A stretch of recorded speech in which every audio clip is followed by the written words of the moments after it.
ஆடு மல்லாம் ஓட்டு வர யாரோ ஒரு அம்மா ஆயிடுச்சு மலை உச்சிக்கு போதே. அட கன்றாவே வீட்டுக்கு சேர்த்து பதியமா போவாதீங்க ராஜா. இருமா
வாழவே கூடாது என்பதற்காக இந்த மனைவிச்சுக்கு வந்து விட்டேன்.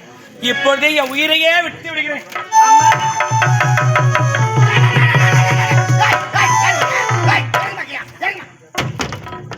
நேரம் 1000 ரூபாய் சேர வச்சிருப்பேன். 1000 ரூபாய் அறுபது தள்ளியா உங்க 1000 ரூபாய் போய் வீச்சு ஆகுது. எனக்கு வீச்சு ஆகுது. சேர் வச்சாக்கா ஊருக்கார் காலையில் ஏன் வீட்டுல பிடிக்க மாட்டாங்க. வெறும் 1000 ரூபாய். இன்னும் வெறும் 1000 ரூபாய்ன்ற அந்த 1000 ரூபாய் பொருள் போதுன்னு ஐவருக்கு விலை மதிப்பு இல்லாத இந்த உயிர் போதுன்னு நினைச்சு ஐவரு அங்க உயிர் போனா மறுபடியும் துட்டு கொடுத்து வாங்க பாருமா. சேர் வச்சாக்கா மறுபடியும் துட்டு கொடுத்து வாங்கணும். காலைல ஊருக்கார் வந்தாங்க இவங்க தான் வச்சு விட்டானே ஏன் வீட்டுல பிடிக்கிறதுக்கா பணம் கொடுத்து ஐவரு பின்னா அதான் பெரிய சொல்றாங்களா பணத்துக்காரன் பணத்துக்கு ஆயுதா பணத்துக்கு தான் ஆகுவான். பன்சன் காசு கழுவான். பன்சன் காசு கழுவான். யாரை பார்த்து சொல்ற பண்ணியா பணத்துக்காரன் பணத்துக்கு ஆகுதா பன்சன் காசு கழுவான். என்னப்பா ஒழுக்கம் ஒழுக்கம் தரலாம் ஒழுக்கம் உயிரினம் ஓம்பப்படும் என்ற குரலை கேட்பேன். இதே வாழ்பந்தல் கிராமத்தை சேர்ந்து முன்னாள் யார் மணியா மலை உச்சி போய் சாவுத்து பாரு. யார் மணியா ஜெயமா அயாதரவா அயாதரவா பொம்னாடி கைதைய வாசி காக்காதியாவா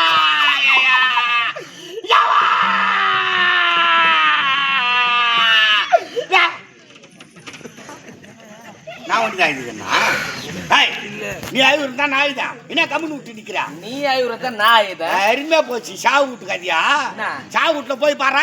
சாவுக்கு சொந்தக்காரி எங்கேயோ உக்காந்து ஐதுன்னு இருக்கும். இங்க இருந்து ஐதுன்னு போது அது பாத்துக்கினே போவோம். நம்ம ஜோடி எங்க உக்காந்து ஐதுக்குதுன்னு அது போய் கட்டி பிடிச்சிக்கின்னு ஆடுவோம். ஏன் தனி ஆயுதம் என்ன தனி ஆயுதம் எப்படி அது பாட்டு விட்டா இது எடுத்து கொடுக்கும். இது பாட்டு விட்டா அது எடுத்து கொடுக்கும். சாவு வீட்டுல கூட இதெல்லாம் நடக்குது. அப்படின்னா அது மாதிரி நீ ஐவரு நான் ஐதாக்கா நான் ஐவும் போது நீ கம்மு நிக்கிற. வேற என்ன பண்ண சொல்லுமா நீ ஐதா யாரு என்ன தெரியுமா சொன்னா தானே தெரியும். யார் மணியா அப்பா நான் இதே நாட்டை சேர்ந்தவன். என்னடா என் பேர் சாந்தி. இதை தவிர வேற எதுவுமே எனக்கு கேட்காதீங்க. அப்படிலாம் சொல்லக்கூடாதுமா. நம்ம மனசுல இருக்கிற கஷ்டத்தை யாருக்கிட்டையாவது சொன்னாதான் அந்த பாரமானது குறையினுவாங்க. நீ சொல்லாம எனக்கு எப்படிமா தெரியும். இந்த பாவி வாழ்க்கையில எத்தனையோ கொடுமையான போயிட்டு மறுபடியும் ஆய விட்டு நீ கம்மு நிப்ப நான் லூசு மாதிரி ஆயுது கிடப்பேன். ஒருத்தர் தான் ஏமாறுவாங்க. அது மாதிரிலாம் எங்கன்னா ஆயுது கிடப்போ. நீ அழுவும் போதே தெரியுமா நீ ஏற்கனவே நொந்து போய் வந்து கரெக்டி குழந்தை மீன் நானு வெயிலுக்கு தாங்கல நான் வந்துட்டு இருக்கிறேன் வாழ்க்கையில கஷ்டப்பட்டு வந்துக்கிறேமா நாங்களா அந்த காலத்து ஆள் மாப்பிள்ள தான் பேசுவோம் ரெண்டாம் கட்ட மாதிரி அதனால நான் உன்னை எதுவும் கேட்க விரும்பல நீ எப்ப என்கிட்ட உன் கஷ்டத்தை சொல்லணும்னு நினைக்கிறியோ அப்ப சொன்னா போதும் அது வரல நான் எதுவுமே கேட்க மாட்டேன் சரிதானா ஏமா எனக்கோ கல்யாணம் ஆகி 10 வருஷம் ஆகுதுமா குழந்தையே கிடையாது என்ன பார்த்த உடனே வாய் நிறைய அப்பான்னு கூப்பிட்டேன் அதனால நான் உன்னை மகளா ஏத்துக்கிறேன் நீ என்ன அப்பாவை ஏத்துக்கிறியா அப்பா யாரும் இல்லாத அனாதையா வந்தேன் இந்த அனாதைக்கு துணையா இருக்கிற சொன்னீங்களே அதுவே எனக்கு போதும்பா கவலைப்படாதம்மா அப்பா நான் இருக்கிறேன் எதுக்கு கவலைப்படாத நான் என்ன சிரிச்சு பாக்குறீங்கன்னா ஏமா தினம் லோடு ஏத்திட்டு இருக்கிறாங்க கரும்பு லோடு சுகர் மில்ல இறக்கத்தானே அந்த சுகர் மில்லு எங்கன்னு தெரியாதான் 9 மாசமா சுத்துறேன் என்ன சுகர் மில் பக்கத்துல எங்கண்ணா செய்யார் தான் போனோமாம்மா அவ்வளவு தூரம் போவா அவ்வளவு தூரம் லோடு போடலன்னா வயலே புளிய மரத்துல மோதி லோடு சேர்த்து விட்டுரு என்ன சிமெண்ட் லோடா தகல் லோடா அது எங்க நினைக்கிறதுக்கு கட்டத்துக்கு அது இல்லம்மா மாசமாக்குறியா உங்க வீட்டுக்காரர் எதுவும் கேட்கலையா கணவர் இருக்கிறார் இருந்தும் உழவாத நிலையில் இருக்கிறார் இருந்தும் உதவாத நிலைமையில் இருக்கிற கம்யூனிட்டி அவன் செத்து போலாம்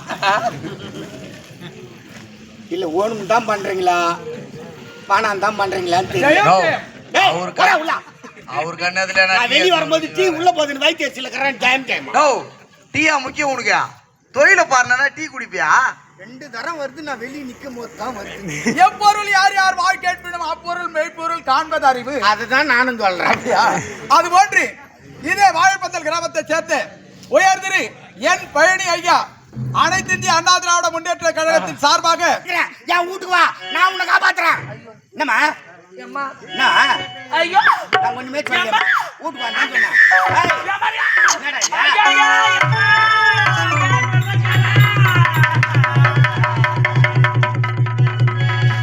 ஆபத்துல யாரையும் போய் காப்பாத்த கூடாது வீட்டுக்கு வாமா நான் காப்பாத்துறேன்னு சொன்ன பாவம் அடி வைத்து புடிச்சுன்னு கத்துறியே பாக்குறவங்க நான் ஏதோ பண்ணிட்டு நீ என்ன புடிச்சு கும்பிடுது பெரிய மனுஷனா கூட குசும்பு வானா உனக்கு அதிகமா இருக்குது நீ பிள்ளை காண்டி நிரூபிச்ச பத்தியா செய்யற தொழில் விட்டு பிஸ்கட் கால்தின்னு உள்ள வர பாரு அவன் தானே உட்காந்துக்கிறான் ஏன் உட்காந்துக்கிறான்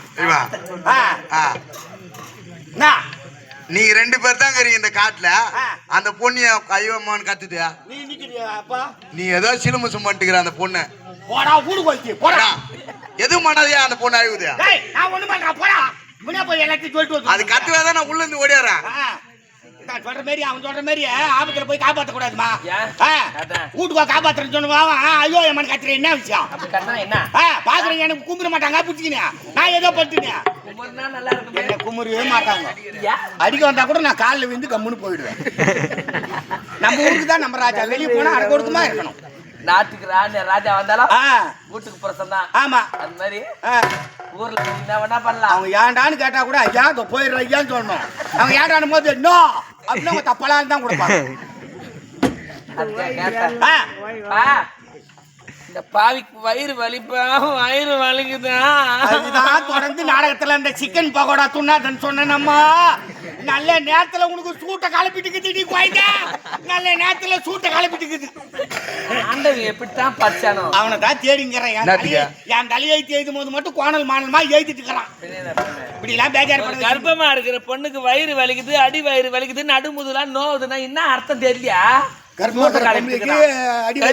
சூட்டை கலப்பிட்டு என்ன கதை பாரு அடி வயிறு வலிக்குமா பெரியமா கர்ப்பங்கிற பொம்மைக்கு அடி வயிறு வலிக்குது நடுமுதுல நோவுதுன்னா என்னம்மா வாய தரு ஓ பிரச்சனைமா நல்ல கதையா பண்ண சொல்லுமா யாரு சொல் போய் வாங்கலையா கடலை பார்த்து பண்ணனா நல்லா பேசிட்டாங்கன்னா யாருக்காலும் சொல் போய் பண்ணுறியா என்ன விளக்கமா சொல்லு புரியல உங்களுக்கு ஏமா சரியா தானே கேட்கறேன் வாய்ந்து பாரு கொஞ்சம் சொல்லு வாய்ந்து போறதுன்னா ஏன் கடிக்கிற ஏது போ அவங்களுக்கு அப்பா இந்த வயசுக்கு வாய்ந்து பேசுகிறேன் ஏழுதான் என்ன சொல்றீனே தெரியமா நல்ல விளக்கமா கேளு என்னமா சொல்ற அந்த குழந்தை என்ன கத்துச்சா சொல்லாமா வாய் தந்து அவள்தான் சொல்லிச்சு பாரு அந்த அம்மா குழந்தை பிறகு கொஞ்சம் சக்காத்தியா எத்தனை பேரை என்ன கேட்டா என்ன பண்ணுவா மாட்டாச்சு கூட பக்கத்துல இல்லையம்மா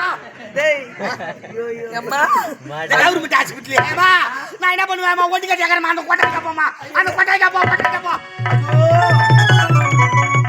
பெருசும் பார்க்கனா பொண்ணு அடிச்சுட்டே தெரியாங்கம்மா இந்த வாய் பந்தல இந்த பெருசும் பார்க்கற ருக்கு கவிந்தால ஜகா ஜங்க ஆரம்பத்துல இங்க உட்காந்து மாதிரி ருக்கு